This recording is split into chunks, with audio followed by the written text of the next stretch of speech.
I had always loved this one cemetery ever since I was a little girl. Not only were the grounds beautiful, but the cemetery itself was absolutely massive.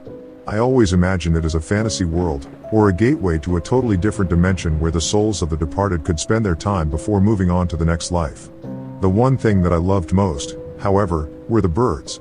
Back then, my father and I would go there to bird watch from time to time, just to catch a glimpse of the birds in this gorgeous habitat. I even had my own set of binoculars with the name Evelyn taped to them. "Why are there always so many birds here, Daddy?" I remember asking. "Well, Evie," my father answered, "it's because of all the trees." I know this wasn't the real reason, but I'm sure my father figured this would be enough to satisfy an 8-year-old. "Is that it?" I asked, unconvinced. My father laughed and stopped to think.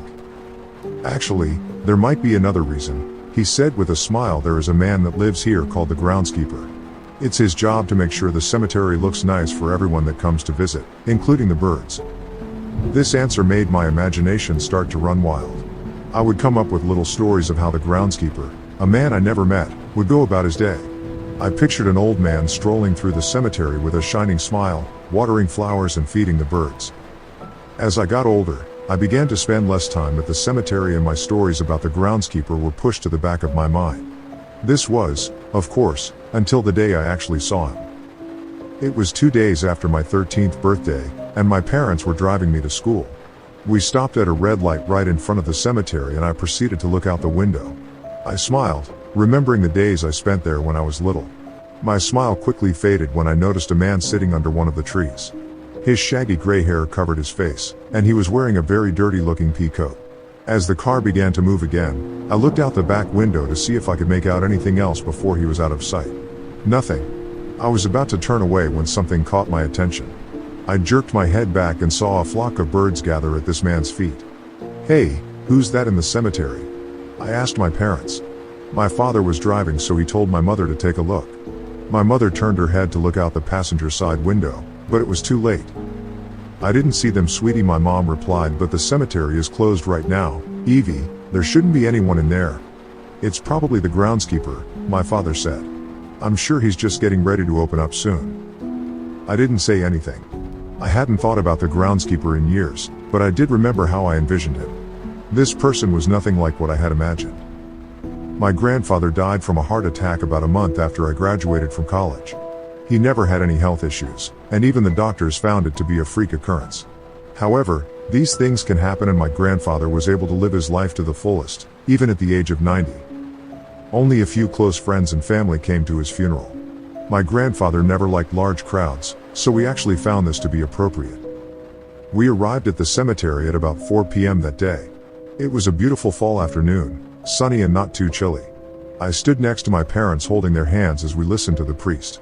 As he spoke, my eyes started to wander.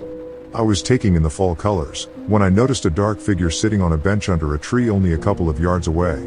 It looked like a man, but I couldn't tell, and my eyes remained fixed on him through the service. When it was finally time for us to leave, the man was still there.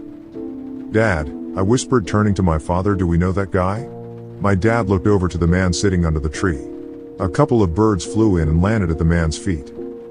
"I don't know him," my dad answered. "He's probably just another visitor, or someone that works here." "Like the groundskeeper?" I asked. My dad looked at me a little surprised.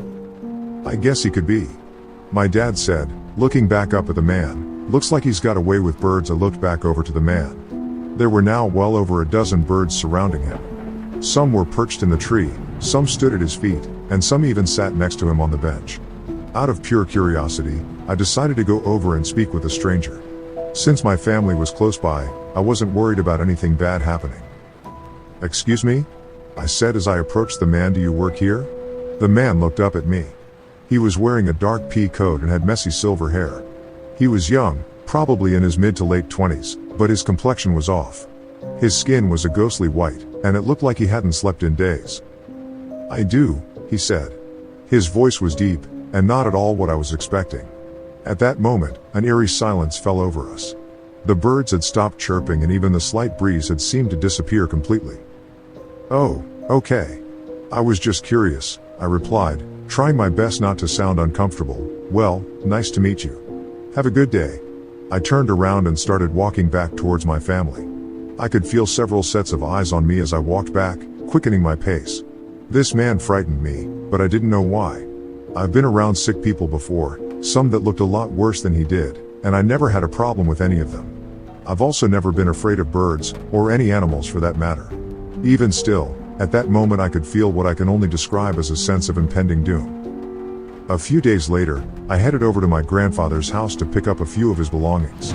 All of the items that were packed away in boxes would be temporarily housed at my apartment while my family figured out what to do with them. After I loaded the last box into my car, I decided to do a final sweep of the house to make sure I didn't miss anything. I looked through the kitchen cabinets and on every shelf in the living room, but couldn't find anything. My family was always very thorough when it came to cleaning, so I really wasn't that surprised. My last stop was the bedroom. I went through the closet and all of the drawers and came to the conclusion that this room was empty as well. I was about to leave when a thought crossed my mind. The bed. I knelt down and lifted up the old duvet cover. The light from the window reflected off of a small object that was pushed up against the wall. I reached under the bed and pulled out a small journal. There's no way I'm leaving this behind, I said to myself. I helped the small leather-bound book closed and left the house. That night, I had a strange dream. I dreamt that I was a little kid again and I was running through the cemetery. I remember sitting under a tree, humming a tune and watching the branches sway in the wind. Suddenly, the blue sky grew cloudy as the wind began to pick up. The leaves on the trees turned brown and fell off the branches. When the last of the leaves had gone, I heard a deep voice behind me. It's a lovely day, isn't it, Evelyn? I turned around and saw a man with shaggy gray hair and a dirty pea coat. The man never looked at me, but instead fixed his eyes on a flock of birds headed in our direction. In my dream, I knew who this man was. You are the groundskeeper, aren't you? I said calmly. The man nodded, his gaze still held by the flock of birds that was now at our feet. I am, he replied. He knelt down beside me and handed me a small paper bag. Would you like to feed the birds? I woke up. I wasn't sure if the dream had scared me or not, but it definitely left me feeling uncomfortable. I turned on my light, sat up, and stared at the corner of my room. The boxes from my grandfather's house were all neatly stacked next to my dresser, with the journal I had found laid perfectly on top. I got out of bed, walked over to the stack of boxes and picked up the journal. To this day, I'm not sure what made me want to read what was inside. Perhaps the dream had sparked my imagination and curiosity. Either way, I opened the small book and began reading. There really wasn't a lot in it. It was mainly small sketches of plants, birds and some text to go along with them. My son is taking Evelyn to the cemetery again today. It warms my heart to know how much she loves the place. This brought a tear to my eye. I was always close with my grandfather, and almost forgot that he used to be an avid bird watcher himself. I turned the page and something fell to the ground.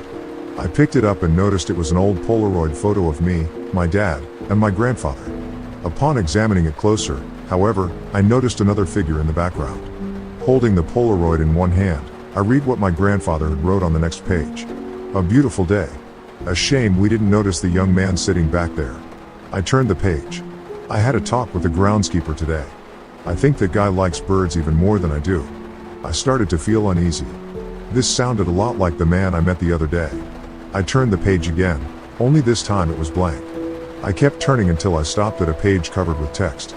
I saw the man again tonight.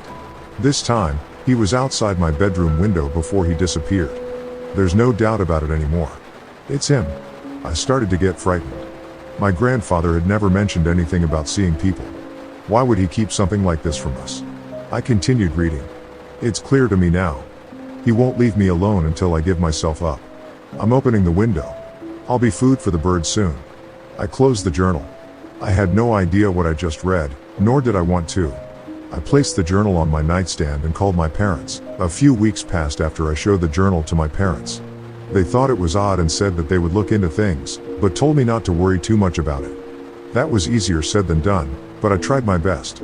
Since I didn't have a job lined up, I had been actively searching for something since my college graduation.